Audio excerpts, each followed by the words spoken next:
சங்கீதத்தின் புத்தகம் 1 அதிகாரம் 2 வசனத்தையும் 3 வசனத்தையும் நாம் யாவரும் சேர்ந்து நாம் படிப்போமாக. கர்த்தருடைய வேதத்தில் பிரியமாயிருந்து இரவும் பகலும் அவருடைய வேதத்தில் தியானமாயிருக்கிற மனுஷன் பாக்கியவான். அவன் நீர்க்கால்கள் ஓரமாய் நடப்பட்டு தன் காலத்தில் தன் கனியை தந்து இலை உதிராத இருக்கிற மரத்தை போல் இருப்பான். அவன் செய்வது எல்லாம் வாய்க்கும். இதை நம் கையில கொடுப்பதற்கு எத்தனை பேர் தியாகம் பண்ணியிருக்காங்க தெரியுங்கள? எத்தனை பேர் தியாகம் கொடுத்திருக்காங்க தெரியுங்கள? இந்த வேதத்தினுடைய காரியங்கள் மிக மிக முக்கியமானது. கர்த்தருடைய பிள்ளைகளா இருக்கிற நமக்கு ஒன்றை நம்ம தெரிஞ்சுக்கணும். ஏன் கர்த்தருடைய வேதத்தை பைபிள்ல படி நீ வேதத்தை படின்னு எழுதல? பைபிள்ல என்ன போடல? வேதத்தை என்ன பண்ண? நீ படின்னு எழுதல. பைபிள் என்ன போட்டிருக்கு? படிப்போமா திரும்ப? அதே சங்கீதத்தின் புத்தகம் 1 அதிகாரம் 2 வசனம், கர்த்தருடைய வேதத்திலே பிரியமா இருந்து இரவும் பகலும் அவருடைய வேதத்தில் தியானமாயிருக்கிற மனுஷன் அவன் பாக்கியவான். தியானமாயிருக்கிற மனுஷன். பைபிள்ல போட்டிருக்கு நீ வேதத்தை நீ தியானம் பண்ணணுமா? நீ தியானம் பண்ணணுமா? ஏன் தியானம் பண்ணணுமா? கர்த்தருடைய பிள்ளை இன்னையோட சொல்றேன், யார் யாரெல்லாம் டெய்லி உங்களால நீங்க ஒரு வேளை கேட்கலாம், பாஸ்டர் டெய்லி வசனத்தை படிக்கணுமா, டெய்லி தியானம் பண்ணணுமா? எனக்கு தியானம் பண்றதுக்கு என்ன கிடையாது, எனக்கு நேரம் இல்லை எனக்கு அப்படின்னு நீங்க சொல்லலாம். பைபிள் படி எந்த போட்டிருக்கு? டெய்லின்னு போடல, இரவும். அப்ப ஒரு நாளைக்கு எத்தனை முறை? 2 முறையாவது என்ன பண்ணணும்? நீ தியானம் பண்ணணும். 2 முறையாவது தியானம் பண்ணணும். அதுதான் பைபிள்ல இருக்கிற காரியங்கள். ஏன் பைபிள்ல இருக்கிற காரியத்தை தியானம் பண்ணணும்? பைபிள்ல போட்டு அடுத்த வசனம் 3 வசனம் போட்டிருக்கிறது, அவன் நீர்க்கால்கள் ஓரமாய் நடப்பட்டு தன் காலத்தில். அப்படின்னு அர்த்தம் என்ன தெரியுமா? அதுக்கு அர்த்தம், நீங்க வேதத்தை தியானிக்கிற மனுஷனா இருந்தீங்கன்னா கர்த்தர் உங்களை நீர்க்கால்கள் ஓரமாய் நடப்பட்டுகிற ஒரு விதையாய் உன்னை வைத்து, அந்த விதையில இருக்கிற வேறு நீங்க பார்க்க முடியுமா? பார்க்க முடியுமா? அதை தான் சொல்லுகிறார். நீ வேதத்தை தியானிக்கிற நேரம் அது வேறு மாறி. நீ வேதத்தை தியானிக்க தியானிக்க தியானிக்க அந்த வேர் பற்றி அந்த விதை அது செடியாய் மாறி, அடுத்தது அந்த செடியில என்ன, அது மரமாய் மாறி, அப்புறம் அந்த மரத்துல என்னெல்லாம் இலைகள் அதோட நிற்கிறது இல்ல. அந்த வேர் பைபிள்ல போட்டிருக்கு, அந்த செடியில அந்த மரத்துல அங்கே கனி வரும். ஒரு ஆமென் சொல்லுங்க பார்க்கலாம். அதுவும் அந்த பைபிள்ல எப்படி தான் போட்டிருக்கு? தன் காலத்தில் தன் காலத்தில் தன் கனியை தந்து. அப்ப வேதத்தை தியானிக்கிற காரியத்துல கர்த்தருடைய பிள்ளைகள் இன்றிலிருந்து சரி, உங்களால முயற்சி பண்ணுங்க. காலையில பழைய ஏற்பாடு, ராத்திரி என்னது புதிய ஏற்பாடுன்னு நீங்க உங்களுடைய காரியத்தை நீங்க செய்யுங்க. கண்டிப்பா நீங்க தியானம் பண்ணுங்க. நீங்க தியானிக்கும் பொழுது கர்த்தர் கண்டிப்பாய் கிருபை கொடுப்பார். ஏன் தெரியுமா போட்டிருக்கு? நீங்க மட்டும் தியானம் பண்ணீங்கன்னா யாரு பார்க்கல, வேற யாராவது பார்ப்பாங்களா? இல்ல. ஆனா வேதத்தை நீ தியானம் பண்றது என்பது வேறு. எல்லாருக்கும் தெரியணும்னு அவசியம் கிடையாது. நீ தனிமையில போய் உட்கார்ந்து நீ தியானம் பண்ணு. வேர் பற்றி நீ இரு. நீ வேர் பற்றி இருக்கும் பொழுது வேதம் சொல்லப்பட்டு படிக்கலாமா? 4வது வசனங்கள் 3வது வசனத்தை படிக்கலாமா? கடைசி வார்த்தை, அவன் நீர்க்கால்கள் ஓரமாய் நடப்பட்டு தன் காலத்தில் தன் கனியை தந்து. சத்தமா படிங்க பார்க்கலாம். இலை உதிராத இருக்கிற மரத்தை போல இருப்பான். கர்த்தது அவன் அவன் செய்வதெல்லாம், நீ செய்வது எல்லாம் வாய்க்கணும்னா ஆண்டவர் சொல்றது ஒரு காரியம் என்னன்னா, நீ இரவும் பகலும் கர்த்தருடைய வார்த்தை என்ன பண்ணு? தியானம் பண்ணு. கர்த்தருடைய வார்த்தையை நீ தியானம் பண்ணு. ஏன் கர்த்தருடைய வார்த்தையை நீ தியானம் பண்ணணும்?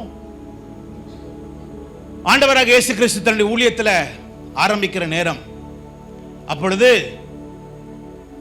ஒரு நாள் அவர் வனாந்திரத்தில் இருக்கிறார். பிசாசு வருகிறான். அப்ப இயேசு கிறிஸ்து சொன்ன வார்த்தை என்ன தெரியுமா? மனுஷன் அப்பத்தினால் மாத்திரமல்ல தேவனுடைய வாயிலிருந்து புறப்படுகிற ஒவ்வொரு வார்த்தையினாலும் பிழைப்பான். இயேசு சொன்ன வார்த்தை மனுஷன் அப்பத்தினால் மாத்திரமல்ல, தேவனுடைய வாயிலிருந்து புறப்படுகிற ஒவ்வொரு வார்த்தை. அந்த நேரம் சொல்லும் பொழுது உங்களுக்கு தெரியும்ல, இயேசு கிறிஸ்து எங்க இருந்தாரு? சத்தமா சொல்லுங்க. ஒரு வனாந்திரத்தின் சூழ்நிலை. அடுத்தது அவர் சொன்ன பொழுது ஆப்போசிட்ல இருந்தது யாரு? பிசாசினாலே பிசாசு அவருக்கு எதிராக நிற்கிறான். மூன்றாவது பைபிள்ல போட்டிருக்கு, சோதனை அவருக்கு இருந்தது. என்ன இருந்துச்சா? சோதனை இருந்தது. நான்காவது அந்த வாசனத்தை சொல்லும் பொழுது தன்னோட யாருமே இல்லை, அவர் சத்தமா சொல்லுங்க தனியா இருந்தார். அந்த நேரத்தில் ஒரு பக்கம் பலவீனம், ஒரு பக்கம் தனிமை, ஒரு பக்கம் வனாந்திரத்தின் நாட்கள், ஒரு பக்கம் பிசாசு வந்து நிற்கிறான், ஒரு பக்கம் சோதனைகள். ஆனால் எல்லாவற்றையும் எப்படி மேற்கொண்டார்னா வசனத்தினால மேற்கொண்டார். ஒரு ஆமென் சொல்லுங்க பார்க்கலாம். சத்தமா சொல்லுங்க பார்க்கலாம். ஆமென். அதனாலதான் கர்த்தருடைய பிள்ளைகள் வாழ்க்கையில வசனம் மிக மிக மிக மிக மிக மிக மிக மிக முக்கியமானது. உங்க வாழ்க்கையில திடீர்னு ஒரு பயம் வந்துருச்சு, ஐயோ என்ன நடக்குமோ, ஏது நடக்குமோ, ஏதோ ஒரு ஃபோன் கால் வந்துச்சு, ரொம்ப கவனமா இரு. ஏதோ ஒரு ஃபோன் கால் வந்து உங்களை பயப்படுத்துகிற மாதிரி ஒரு ஃபோன் கால் வந்துச்சு. நீங்க உடனே நீங்க என்ன பண்ணணும்? என்ன வசனம் சொல்லுவீங்க? கர்த்தர் நமக்கு பயமுள்ள ஆவியை தராமல் பலமும் அன்பும் தெளிந்த புத்தியும் உள்ள ஆவியை நமக்கு என்ன பண்ணிருக்கிறார்? அவர் தந்திருக்கிறார். அந்த வசனத்தை என்ன பண்ணணும்? சொல்லு. நீ தனிமையில போய் கொண்டிருக்கிற, நீ தனிமையில போய் கொண்டிருக்கிற, யாருமே இல்ல, ஐயோ என்ன நடக்க போதா தெரியலன்னு சொல்லி நீங்க தனிமையில போய் கொண்டிருக்கிறீங்க. அந்த நேரம் சொல்லுங்க, மத்தேயு 28 அதிகாரம் 20 வசனம் பைபிள்ல, உலகத்தின் கடைசி பரியந்தமும் நான் என்ன பண்ணுவேன்? உங்களுடனே நான் கூட இருக்கிறேன். ஏதோ ஒரு காரியம் நீங்க செய்யறீங்க, தடை மேல தடை, தடை மேல தடை, தடை மேல தடை. அன்னைக்கு போயிட்டு இருக்கிறேன், திடீர்னு வண்டி பஞ்சர் பண்ணிட்டு பஞ்சர் ஆகி ஒரு இடத்துல போய் நிறுத்திட்டு சுற்றி பார்த்துக்கிட்டு இருக்கிறேன். எங்கடா பஞ்சர் கடை யார்கிட்ட கேட்கலான்னு நின்றுட்டு இருக்கிறேன். திடீர்னு பொட்டுன்னு சத்தம் கேட்டுச்சு சட்டையில்.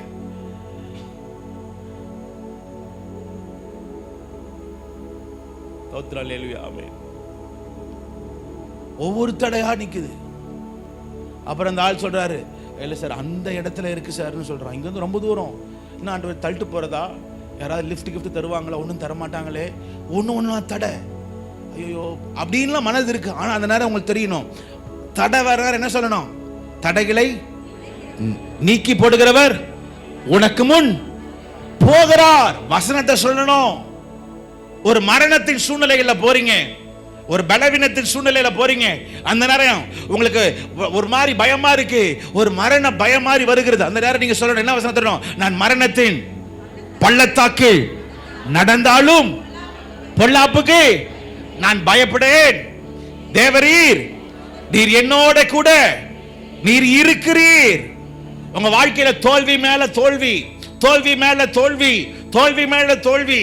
நீங்க இருக்கிற இடத்துல இருந்து கீழே விழுந்துட்டீங்க. நீ என்ன சொல்லணும் அந்த நேரம்? மீகா 7 அதிகாரம், சத்ருவே நீ என்ன பண்ணாதே, சந்தோஷம் கொள்ளாதே, ஏ நான் விழுந்தாலும்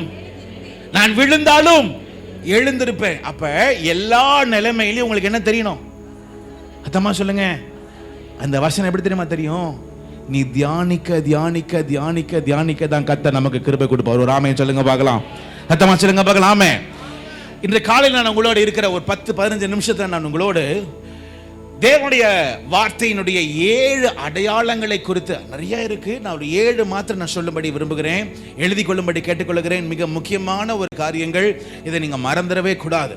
கர்த்தருடைய வார்த்தை ஒரு மனுஷனுடைய வாழ்க்கையில 7 விதத்துல, ஓகே, 7 விதத்துல உங்க வாழ்க்கையை அது மாற்றுமா. முதலாவது எரேமியாவின் புத்தகம் 23 அதிகாரம் 29வது வசனத்தை ஒருவர் படிக்கும்படி நான் கேட்டுக்கொள்கிறேன்.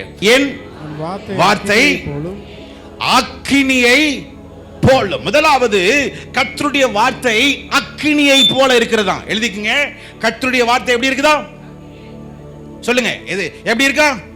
அக்கினியை போல இருக்கிறது. ஏன் அக்கினியை போல இருக்கிறது என்று இங்கே அவர் சொல்லுகிறார். ஏன் எரேமியா சொல்லுகிறார்? கர்த்தருடைய வார்த்தை God's word is like a fire. இங்கிலீஷ்ல எழுதுறீங்கன்னா எழுதிங்க. God's word is like a fire. Fire. ஏன் அக்கினி போல இருக்கிறது? 20ஆம் அதிகாரம், அதே எரேமியாவின் புத்தகம் 20ஆம் அதிகாரம் 8ஆம் வசனத்தையும் 9வது வசனத்தையும் ஒருவர் படிக்கும்படி கேட்டுக்கொள்கிறேன். எரேமியாவின் புத்தகம்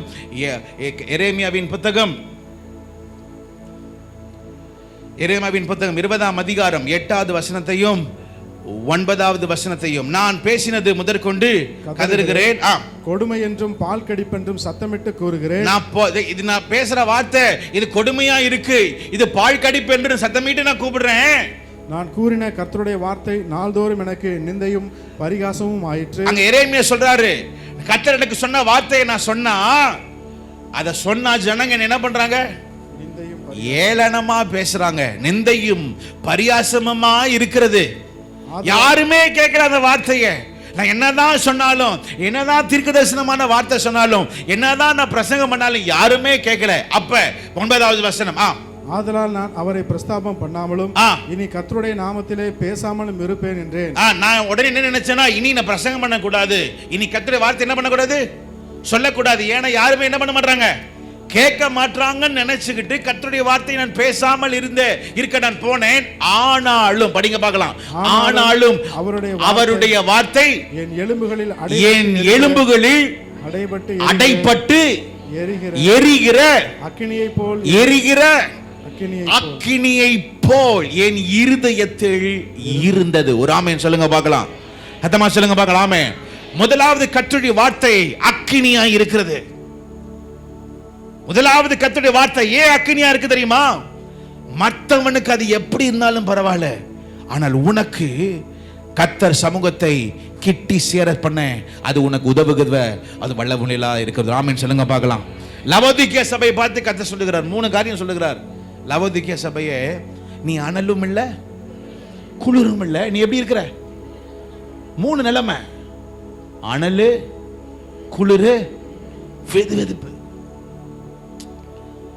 அனல்னா கர்த்தருக்காக ஃபயரா இருக்கிறது. 2வது குளிர், கர்த்தரையே பார்க்கறதே இல்லை, ஆண்டவர்லாம் நம்புறது இல்லை அப்படின்னு. 3வது ஆண்டவரையும் நம்புவாங்க, உலகத்தையும் நம்புவாங்க. அப்பதான் சொல்றாரு, லவோதிக்கேய சபையே, நீ வெதுவெதுப்பா இருக்கிற, நீ குளிரா இருக்கிற. உனக்கு தெரியுமா, இப்படியே போய்கிட்டு நினைக்காத. இல்ல, என் வாயில் இருந்து நான் என்ன பண்ணுவேன், வாந்தி பண்ணி போட்டுருவேன்.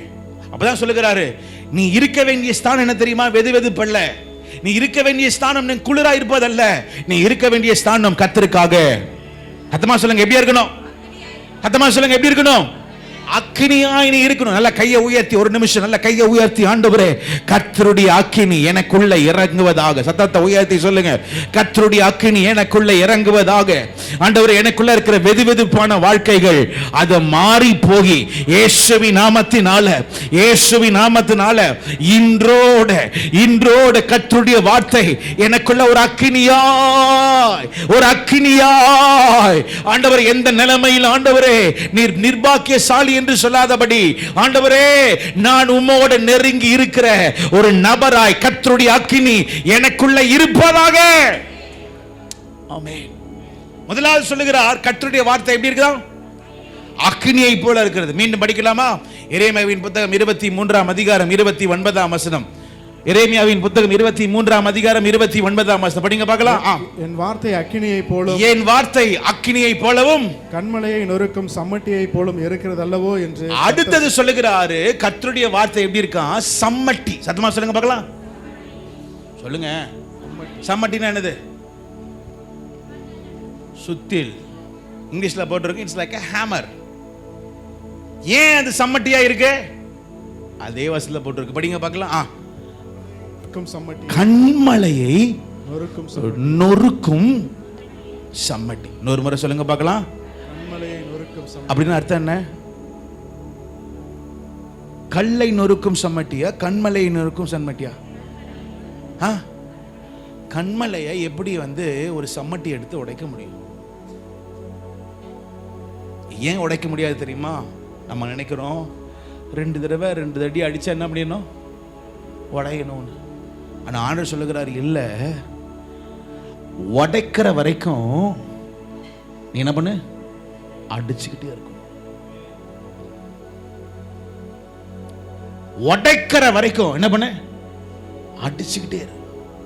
அத கண்மலை போல இருக்கலாம். உங்களுக்கு தெரியுமா, பைபிள்ல யாத்திராகமத்தின் புத்தகம் கடகடன்னு சொல்ற எடுத்துக்கங்க. யாத்திராகமத்தின் புத்தகம் 5ஆம் அதிகாரம் 1ஆம் வசனம். 5ஆம் அதிகாரம் 1ஆம் வசனம். என் ஜனங்களை, பின்பு மோசேயும் ஆரோனும் பார்வோனிடத்தில் போய், இஸ்ரவேலின் தேவனாகிய கர்த்தர் வனாந்திரத்திலே எனக்கு பண்டிகை கொண்டாடும்படி என் ஜனங்களை போக விட வேண்டும் என்று சொல்லி, என் ஜனங்களை போக விடு. சத்தமா சொல்லு, என் ஜனங்களை போக. இது யார் சொன்னது தெரியுமா? யார் சொன்ன வார்த்தை? ஆண்டவர் சொன்ன வார்த்தை என்ன தெரியுமா? என் ஜனங்கள் கர்த்தரை ஆராதிக்க அவர்கள் போகணும். நீ போய் சொல்லு, என் ஜனங்களை போக விடு. சத்தமா சொல்லுங்க, என் ஜனங்களை. அந்த ஒரு வார்த்தை, எந்த வார்த்தை? என் ஜனங்களை போக விடு என்கிற வார்த்தை. 5ஆம் அதிகாரம் 1ஆம் வசனத்தை படிக்கிறோமா? திரும்ப 7ஆம் அதிகாரம் 16ஆம் வசனம். 7ஆம் அதிகாரம் 16ஆவது வசனம். அவனை நோக்கி, வனாந்தரத்தில் எனக்கு ஆராதனை செய்ய என் ஜனங்களை அனுப்பி விட வேண்டும். என் ஜனங்களை என்ன பண்ணிப்ப? அனுப்பி விடு. 8ஆம் அதிகாரம் 1ஆம் வசனம். 8ஆம் அதிகாரம் 1ஆம் வசனம். அப்பொழுது கர்த்தர் மோசேயை நோக்கி, நீ பார்வோனிடத்தில் போய் எனக்கு ஆராதனை செய்ய என் ஜனங்களை அனுப்பிவிடு. அப்ப ஒரு வார்த்தை திரும்ப திரும்ப சொல்றார். என்ன வார்த்தை? என்ன வார்த்தை? என் ஜனங்களை அனுப்பி. இன்னொரு முறை, என் ஜனங்களை. ஒரே வார்த்தைய, அந்த ஒரு வார்த்தை தான். ஆனா மோசே அந்த கர்த்தருடைய வார்த்தையை இப்ப சம்மட்டி மாதிரி எடுத்துக்கிட்டு அதை அடிக்கிறாரு. முதலாவது தடவை அடிக்கிறாரு, என்ன ஆகல? உடையல. இரண்டாவது முறை அடிக்கிறாரு, என்ன பண்ணல? இப்படி பைபிள்ல பாத்தீங்கன்னா 8 முறை அந்த வார்த்தை வரும். என்ன வார்த்தை தெரியுமா? என் ஜனங்களை, என் ஜனங்களை, என் ஜனங்களை அனுப்பிவிடு 8 முறை சொல்லுவார். கடைசியாய் யாத்திராகமத்தின் புத்தகம் 12ஆம் அதிகாரம் 31ஆம் வசனத்தையும் 32ஆம் வசனையும். யாத்திராகமத்தின் புத்தகம் 12ஆம் அதிகாரம் 31 32. ராத்திரியிலே அவன் மோசேயையும் ஆரோனையும் அழைப்பித்து, நீங்களும் இஸ்ரவேல் புத்திரரும் எழுந்து என் ஜனங்களை விட்டு புறப்பட்டு போய், என் ஜனங்களை விட்டு நீ புறப்பட்டு போய், நீ சொன்னபடியே கர்த்தருக்கு ஆராதனை செய்யுங்கள். எத்தனை பேர் நம்புறீங்க?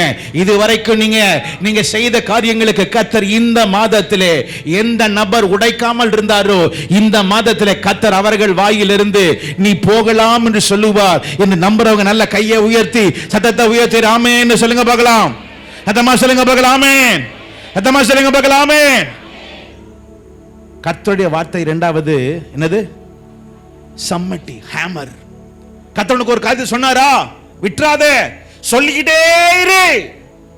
அது கண்மலையை நொறுக்கும். கண்மலையை நொறுக்கும்.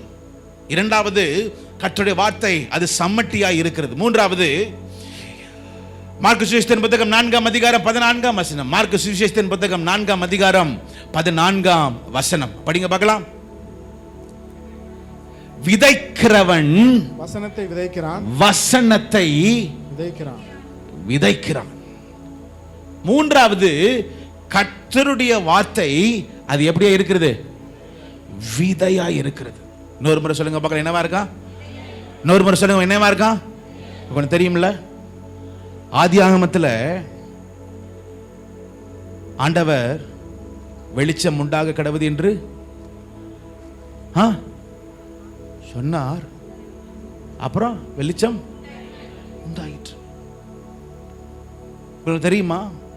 மூன்றாவது, கர்த்தருடைய வார்த்தை வந்து ஒரு விதை.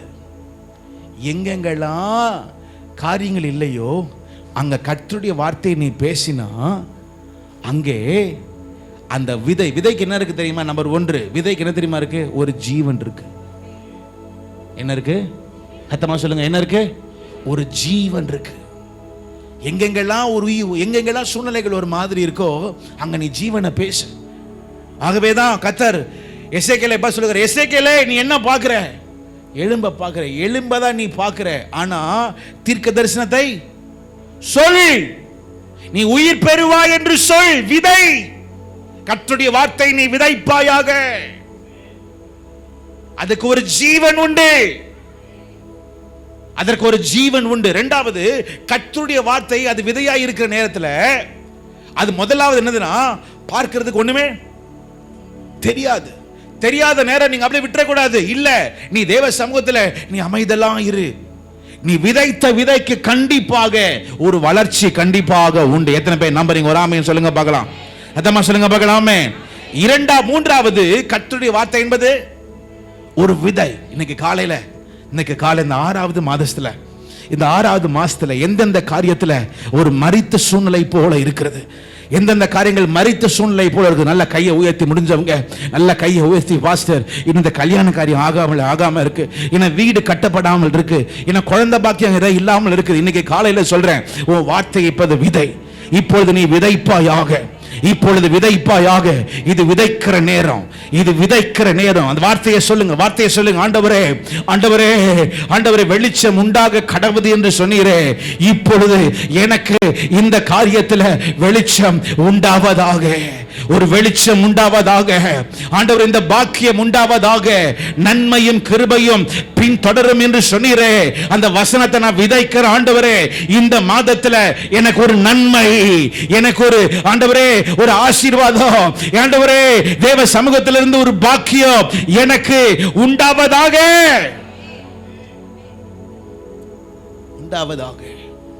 மூன்றாவது கர்த்தருடைய வார்த்தை சத்தமா சொல்லுங்க, எதுவா இருக்கு? விதையாய் இருக்கிறது. யாக்கோபின் புத்தகம் 1ஆம் அதிகாரம் 23ஆம் வசனம். யாக்கோபின் புத்தகம் 1ஆம் அதிகாரம் 23ஆம் வசனத்தை ஒரு படிக்கும்படி கேட்டுக்கொள்கிறேன். எண்ணத்தினாலே நீ ஒருவன் திருவசனத்தை கேட்டு அதின்படி செய்யாதவனானால் கண்ணாடியிலே தன் சுபாவ முகத்தை பார்க்கிற மனுஷனுக்கு ஒப்பாய். ஓகே, அப்ப 4வது கர்த்தருடைய வார்த்தை எதை காமிக்கிறது? என்ன கண்ணாடி? முகம் பார்க்கிற கண்ணாடி. என்ன கண்ணாடி? சத்தமா சொல்லுங்க, என்ன கண்ணாடி? உங்க முகத்தை பார்க்கிற கண்ணாடி. அங்க ஆக்சுவலி 2 பேரை போட்டிருப்பார். அங்க 2 பேர் போட்டிருப்பாங்க.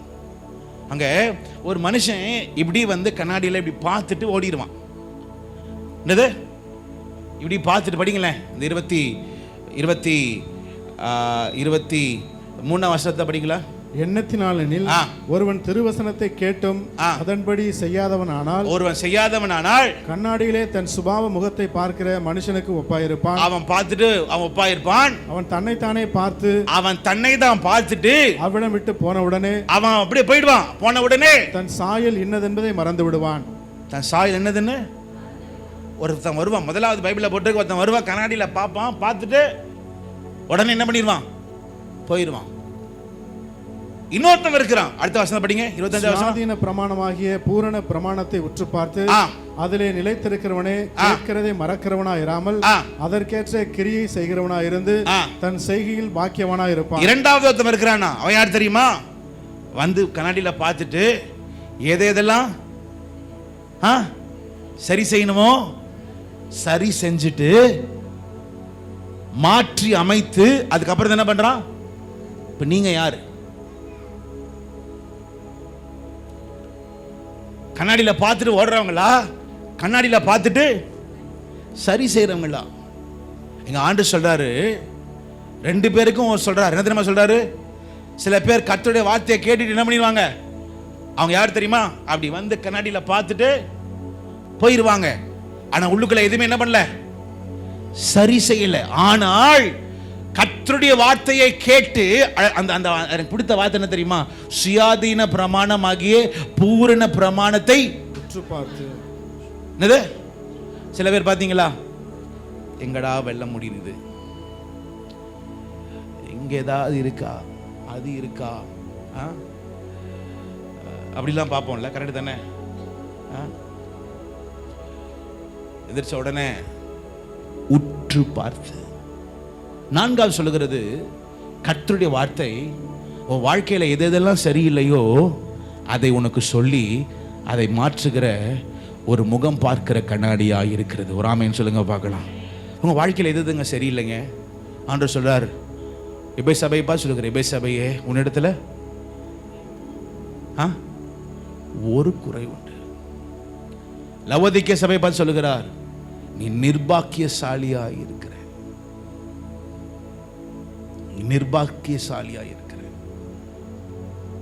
முகம் பார்க்கிற கண்ணாடியை பார்த்துட்டு போவதில்ல, முகம் பார்க்கிற கண்ணாடியில் நின்று உற்று பார்த்து உன்னை சரி செய்து கொள்ளும் பொழுது கர்த்தருடைய வார்த்தை உண்மையில் பெரிய காரியத்தை செய்யும். ஆமென் சொல்லுங்க பார்க்கலாம். சத்தமா சொல்லுங்க பார்க்கலாம். ஆமென். முதலாவது என்ன சொன்ன? கர்த்தருடைய வார்த்தை அக்கினியா இருக்கிறது. இரண்டாவது கர்த்தருடைய வார்த்தை சம்மட்டியா இருக்கிறது. மூன்றாவது கர்த்தருடைய வார்த்தை விதையா இருக்கிறது. நான்காவது கர்த்தருடைய வார்த்தை சத்தமா சொல்லுங்க, அது என்ன கண்ணாடி? முகம் பார்க்கிற கண்ணாடியா இருக்கிறது. ஐந்தாவது கர்த்தருடைய வார்த்தை சங்கீதத்தின் புத்தகம் 119 அதிகாரம் 105 வசனங்களுக்கு தெரிந்த ஒரு காரியம். சங்கீதத்தின் புத்தகம் 119 அதிகாரம் 105 வசனம். உம்முடைய வார்த்தை என் கால்களுக்கு தீபமும் என் பாதைக்கு வெளிச்சமுமாய் இருக்கிறது. ஐந்தாவது கர்த்தருடைய வார்த்தை அது தீபமாய் இருக்கிறது, வெளிச்சம். சத்தமா சொல்லுங்க பார்க்கலாம். தீபம் சொல்லுங்க பார்க்கலாம். இன்னொரு முறை சொல்லுங்க பார்க்கலாம். தீபமா இருக்கு. It is a light, it is a lamp. ஏன் தீபமா இருக்கு தெரியுமா? ஏன் தெரியுமா தீபமா இருக்கு? அந்த வசனத்துல பாத்தீங்கன்னா சுத்தி இருக்கிற காரியம்லாம் இருளா இருக்கு. ஆனா இருளான காரியத்துல நீ போகாதபடி அது உனக்கு வெளிச்சமாய் கர்த்தர் அதை மாற்றுவார். அது மாத்திரமில்ல கர்த்தருடைய வார்த்தை ஏன் தீபமா இருக்கு தெரியுமா? அநேக காரியம் உனக்கு தெரியாம இருக்கு. காலை வைக்கலாமா, எடுக்கலாமா, வேண்டாமா? ஆனா ஒரு லைட் எடுத்துட்டீங்கன்னா என்னது? எல்லாமே தெரியும். இரண்டாவது ஏன் தீபமா இருக்கு தெரியுமா? தெரியாத காரியங்கள், அறியாத காரியங்களை உனக்கு காண்பிக்கும்படியாய் கர்த்தருடைய வார்த்தை தீபமா இருக்கிறது. அது மாத்திரமில்லை, ஏன் தீபமா இருக்கு தெரியுமா? உன் பாதைக்கு அது எப்படி இருக்கா அப்படின்னு அர்த்தம் என்ன தெரியுமா? அந்த தீபம் தான் உன்னை முன்னேற சொல்லி அது உந்தி தள்ளுகிறதா இருக்கிறது. ஆமென் சொல்லுங்க பார்க்கலாம். அர்த்தமா சொல்லுங்க பார்க்கலாம். ஆமென்.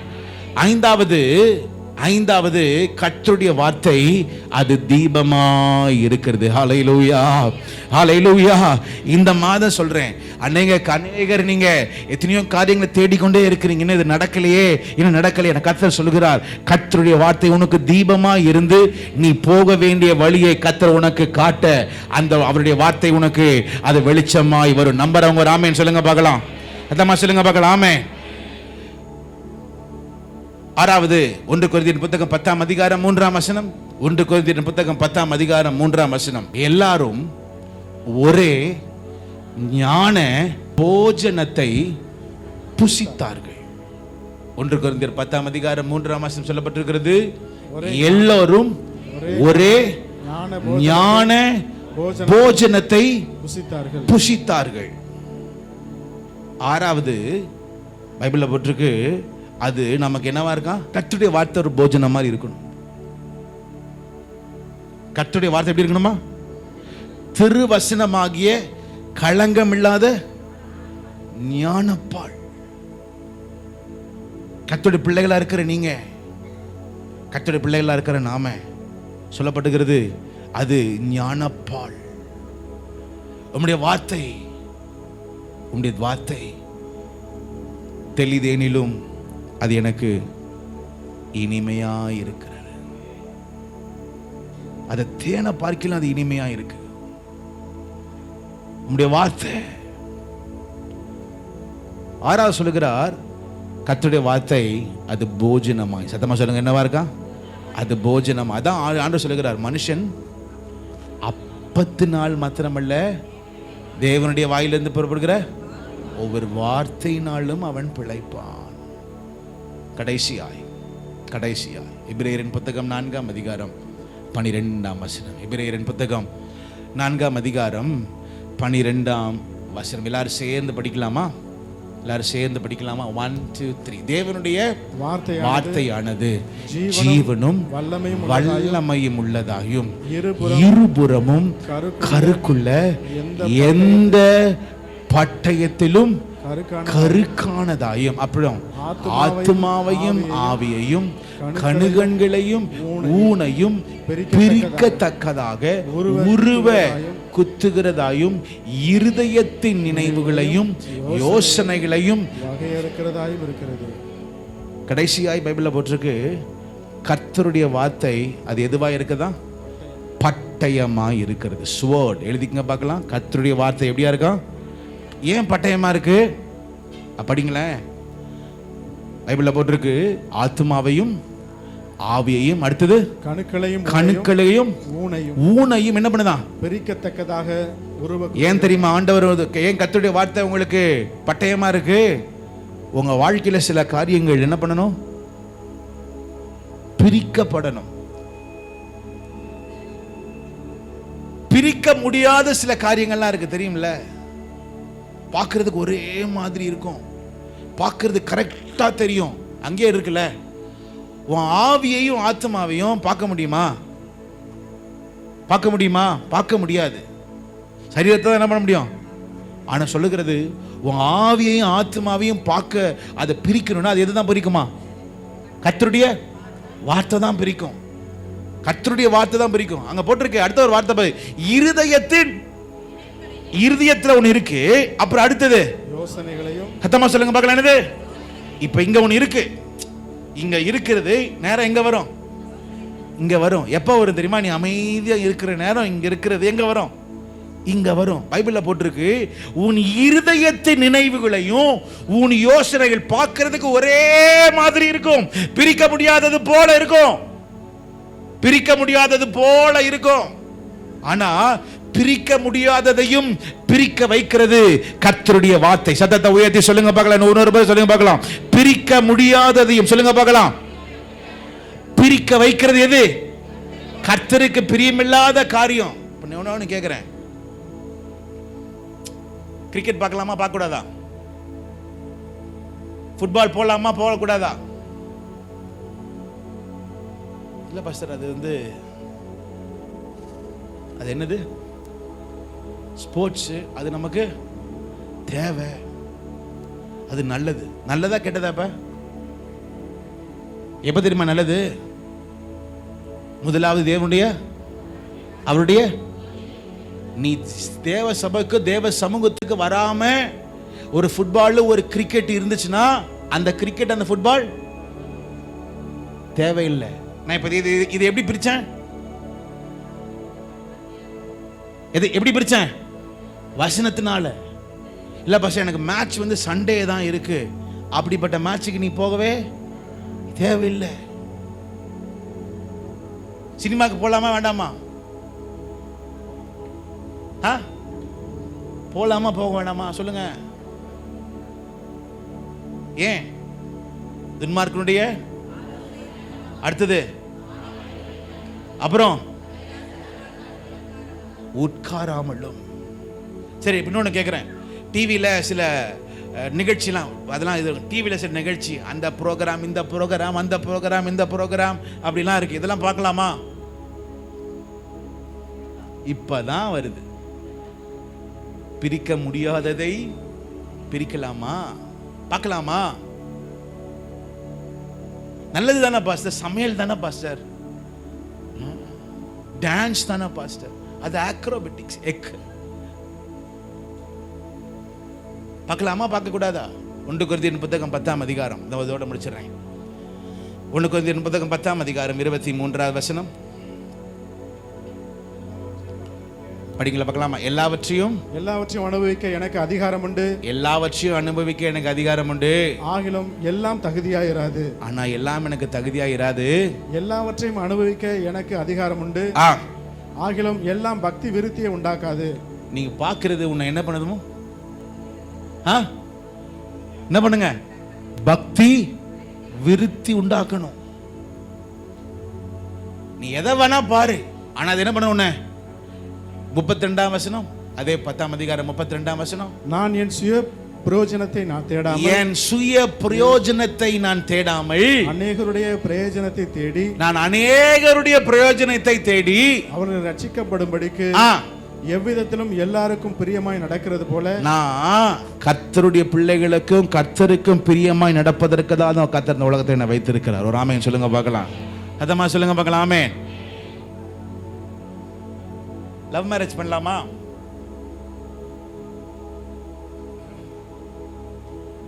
ஒரு பையன் லவ் பண்ணிட்டான், ஒரு பொண்ணு லவ் பண்ணிட்டா, லவ் மேரேஜ் பண்ணலாமா? பாஸ்டர் பைபிள்ல போட்டிருக்கு, அந்நிய நுகத்தோடு என்ன பண்ணாத, பிணைக்காது. திரும்ப சொல்றேன், ரட்சிக்கப்படாத ஒரு பையனை நீ திருமணம் செய்வது கர்த்தருக்கு பிரியமில்லாதது. இல்லை பாஸ்டர், நான் லவ் பண்ற பையன் லவ் பண்ற பொண்ணு என்ன போல ரட்சிக்கப்பட்டு அபிஷேகத்தில் நிறைந்து அந்நிய பாஷையை பேசி அப்படியே இருக்கிற ஒரு பிள்ளை பாஸ்டர். சரி, என்ன பண்ண சொல்ற? நீங்க கல்யாணம் பண்ணி வைங்க பாஸ்டர். கல்யாணம் பண்ணி வைக்கணுமா?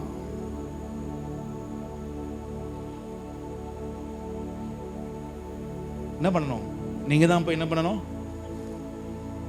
அந்த பிள்ளை வீட்டில் போய், நீங்க தான் அந்த பையன் வீட்டில் போய், ஏன் நீ போய் என்ன பேசுறது? உங்க அப்பா அம்மா கூப்பிட்டு பேச வேண்டியது தானே? இல்லை பாஸ்டர், ஏதாவது என்னது, எபிரேயரின் புத்தகம் 13ஆம் அதிகாரம், எபிரேயரின் புத்தகம் 13ஆம் அதிகாரம் 4ஆம் வசனம், விவாகம் யாவருக்குள்ளும் கனமுள்ளதாய். அப்படின்னா அர்த்தம் என்ன தெரியுமா? நீ லவ் பண்றியோ லவ் பண்ணலையோ, நீ கல்யாணம் பண்ற கல்யாணம், உன் தாய் தகப்பனார், அதே போல நீ திருமணம் பண்ற நபருடைய தாய் தகப்பனார், எல்லா பார்வையிலும் அந்த திருமணம் எப்படி இருக்கணுமா? சத்தமா சொல்லுங்க பார்க்கலாம். கனமுள்ளதான் இருக்கணும். நான் இதெல்லாம் ஏன் சொல்றேன், எப்படி சொல்றேன் தெரியுமா? என்னுடைய சொந்த இஷ்டத்துல சொல்லல. எதுல சொல்றேன்? ஏன்? கர்த்தருடைய வார்த்தை எப்படியா இருக்கான்? பட்டயமா இருக்கு. சத்தமா சொல்லுங்க பார்க்கலாம். பட்டயமா. அது எப்படி இருக்காமா? சத்தமா சொல்லுங்க, எப்படி இருக்குதா? பட்டயமா இருக்கிறது. எத்தனை பேருக்கு இந்த காலவெளியில் கர்த்தர் பேசினார்? உன் வாழ்க்கையை பிரிக்கிறது எது தெரியுமா? எது? கர்த்தருடைய வார்த்தை. சில காரியங்கள் வாழ்க்கையிலிருந்து பிரிக்கப்பட வேண்டும். அது எது தெரியுமா? கர்த்தருடைய வார்த்தை. காலையில் கர்த்தர் நம்மோடு அவர் பெரிய காரியங்களை அவர் செய்வாராக. ஹல்லேலூயா.